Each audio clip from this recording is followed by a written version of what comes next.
Hex now integrates with your team's favorite apps through MCP so that everything your team is doing is happening in one place. It understands the context your data team has already built, such as endorsed data, semantic models, and guides, alongside the context from connected apps. Hex will run the analysis, then take action when your team is already doing the work. Admins decide which integrations are available, and from there, Hex connects the dots.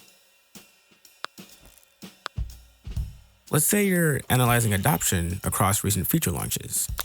Hex can read Notion for the relevant dates, create the warehouse for usage, and then build a chart. Two of these features look pretty good, but I want to dig into this dip under self-service adoption. To understand this drop, I asked what customer feedback we've gotten. Hex can query the feedback table to find the relevant data around slowness and latency. Right from Hex, I can open up a ticket to investigate this delay. Hex finds the repo and sees that Ella is the code owner, and then assigns her the ticket in Linear.